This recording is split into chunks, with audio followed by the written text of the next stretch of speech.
From Super League to Olympic distance to age group world records to Kona. Go longer with the right fuel at the right time with SFuels. This is a phenomenal bike ride, and I can tell you he's so casual. This is his first time he's ever biked the full 112 miles here in Hawaii. He's never been up to the turn in Harvey. He's certainly been up there today. Doesn't he look... Ring the alarm, that's the sound of music. Whoa, whoa. Ring the alarm, that's the sound of music. And it's Breakfast with Bob. Macho Man, everybody. Welcome to our 11th year of Breakfast with Bob from beautiful Huggles on the Rocks. My name is Bob Babbitt. We're brought to you by Master Spas, SFuels Go Longer, HOKA Let's Fly, Form Smart Swim Goggles, Quintanaroo, Zoot, the original triathlon brand, and of course, our Challenged Athletes Foundation. Our next guest, 2004 Olympic rower, professional cyclist who led his team across the cobbles of Paris-Roubaix, four-time Ironman champion, fifth place here in 2019. Give it up for Cameron Wurf. It's a little different than our first interview here. Yeah, it's funny because I guess I kind of wanted to do all that. You know, I always sort of envisioned this would be how, when I started triathlon, how I'd do it. You know, go back onto the bike, be part of a team, and be able to come here and be competitive. And yeah, to actually be sitting here now and have been able to be in that position, you know, yeah, it's pretty special. And for our audience here, talk a little bit about how cool it was to be leading Team Ineos across the cobbles at Paris-Roubaix. Yeah, I mean, I was, you know, a late inclusion as I am to every race, and the team asked me to do that. The guys, it turns out I was actually requested by the guys on the team. They wanted some morale, and and they knew I'm not intimidated by anyone or anything. And Roubaix is, you know, obviously regarded as the hardest race of the year, and yeah, they needed to fill that final spot, and you know, they asked for me, and yeah, we just as you got to with tough days, you just got to boss it, you know, and yeah, we just I lined up first that day, first of everyone. I got off the bus about 20 minutes early. The guys were all looking at me like, where are you going? And I was on the start line so that everyone in the whole race they knew they had to come past us if they were going to win it, and we just rode with that intent all day, and yeah, it was really, really special to be a part of. So yeah, it makes it extra special to be here, and yeah, see if we can have some more success on Saturday. So you're that guy, the cyclists look at you when you're doing triathlon and go, that's our guy, you know, and then when you're doing Paris-Roubaix, all of us are like, oh my God, that's our guy. It's probably pretty cool because you're hearing from everybody. Yeah, it does feel pretty special. It's as the years have gone on in the peloton, we're talking about 3 years now. I mean, you know, with Kona, obviously hasn't been on. I've been 2020, 21, 22, and every race, more and more people from the bunch, you know, they've all got a friend, they've all got someone they know in triathlon they want to talk to me about, or they're following what I'm up to, and of course as this year's gone on and it looks like Kona's actually going to happen, you know, just, you know, all the guys just asking how the preparation's going, a lot even giving me advice, you know, and you know, especially a lot of the French guys and the Belgians, they seem to really follow it, and yeah, I really feel like I've got an entire sport behind me, and yeah, it's incredibly, yeah. You know, honestly, Bob, I pinch myself every day. I wake up and get to do what I do. It's as I said, it's one thing to vision it and wish you could do it that way, but it's another thing for it to actually happen. And you know, like I say to my poor wife all the time, I said, you know, be careful what you wish for. So yeah, this is it. We're here. So the last time you were here, you get fifth place. You run a 2:55, and you know that's. Watching your progression as a runner, most people when they're, you know, after 20 years old, you don't start as a runner and then all of a sudden get off the bike and run 2:45 when you did it at Ironman Italy, 2:55 here. But your mindset was always, I'm going to become a front pack. Yeah, I'm a great cyclist and I know I've got a swimming background, but I'm also going to become a great runner. Yeah, I've never really cared about any of the sports individually. I want to be the best Ironman triathlete I can possibly be, and that obviously means looking mostly at your weaknesses. And that's probably why I love the sport so much. I love exercising, and I've got plenty of weaknesses, so I've got plenty of time plenty of things to dedicate my time to. The running progression's been by far the most enjoyable. The guys at Nike have been incredible, being patient with me, building me up slowly. I was an older athlete when I started, and they said this needs to be a long-term project. You better be prepared for racing, into your 40s, because our plan is for you to keep progressing through there, and year on year I'm able to do a bit more in training, and go to the races with the confidence that I can run faster than I've run before. So I'm really looking forward to getting out there on Saturday. I remember one time we were chatting after Challenge Roth, and we were talking about, I think one year you did like 8 Ironman, some ridiculous amount of Ironman races, and you said, what you don't quite understand is that I could pretty much get up every morning of the week and swim 2.4, ride 112, and it wouldn't take anything at all out of you.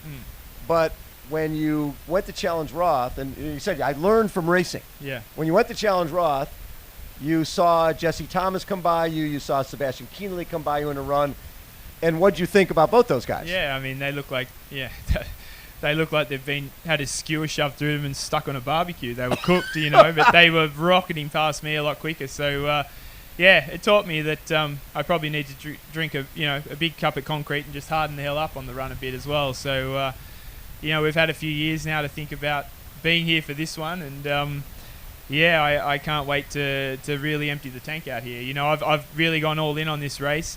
I've got different. It's obviously I'm in a different situation, racing on the bike, having 2 sports to manage. I'm not Superman. You can't do both 100% at the same time. There's been some periodization, and this is the only race I've prepared for, in the last 3 years. So, I'm excited to see what I can do. And the sport has changed significantly since 2019 with Gustav and Christian, and there's a lot of first-timers here who aren't going to hesitate to go for it. After it being a lead pack in the swim, Magnus and those guys are going to be they're taking off on the bike. So it's not just some guys who can swim, it's guys who can swim and really ride. Yeah. How different do you think this is going to play out? Yeah, we saw that before. Obviously, Alistair Brownlee, did that in his debut, and a lot of guys do. And I don't really see the level hasn't really. We've had some great performances, but it's pretty hard to look too much into times these days, because until we get here to Kona and we're all together, we really don't know. But the top end still seems to be the same. I believe if Jan was here, he would have been still the favourite, still the number one contender. So it's just that you've got a lot of depth now. Back then you could have an okay day, and if you were really good, you could still finish maybe in the top 5, and if you were okay, you could still be in the top 10. Now, if you you get it wrong, you're probably going to struggle to finish in the top 20. Right. There's just a lot more guys in the mix, and that's you've always back to Mark and Dave. The Iron War, where they really race this thing. It's been a long time since we've seen a real race, and I think that Jan just dominated in 19. Obviously, Patrick and the guys were prepared to leave me out there and just mow me down on the run in 18. Similar thing happened in 17 as far as my time here. Right. I think, ideally come Saturday, we'll finally get what all the fans want to see, which is a proper race out there with a bunch of guys in the mix, down the stretch, once we come out of the energy lab. So, I'm just, going to give it everything I can so I can be a part of that. Can you win this?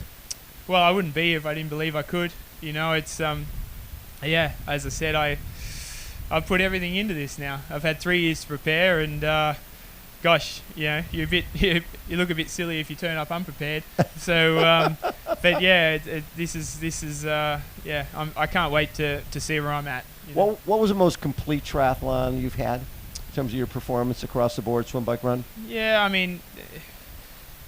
I learned something from all of them. But Italy was very comfortable. I went very fast. Kona was a big challenge, was a big struggle in 19, yet I still had a good result. I was able to, manage what I had on the day, and I really felt like that was probably my most consistent across the board, because I had to deal with the demons of not being in the position I thought I'd be in, and still trying to get a good result. So, I've learned a lot. This year I had to qualify. I went to Vitoria-Gasteiz. I looked like I had it all under control. Fell apart 10k into the run, and ended up I had to qualify. I had to figure it out, and I learned a hell of a lot from that. I walked, I think, every aid station for the next 30k, and ended up only just getting caught, in the death knock, and still managed to come second. So still ran 2:57 there with all that walking. So that, is obviously a different level to what I would have done in the past. So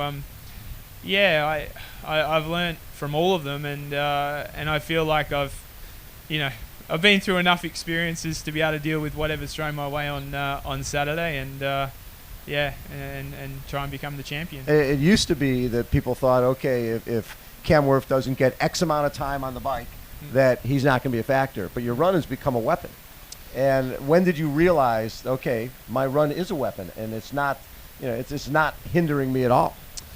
Yeah, I mean, obviously, I mean, in Copenhagen last year it was a build up to last year's Kona, which we didn't get, and I'd had a reasonable prep, and certainly I wanted to test my run there, and obviously off the bike line I was a long way behind, but I was able to just go, okay, well, let's just take it easy, see if he comes, and if he comes, then respond, and see if you can run that back half of the marathon a bit quicker, and I was able to let him get within a minute, and then put the foot down and won by almost 5. So I know that in the end of the run I can be strong, and he ran 2:42 that day, which I think is the fastest he's run ever.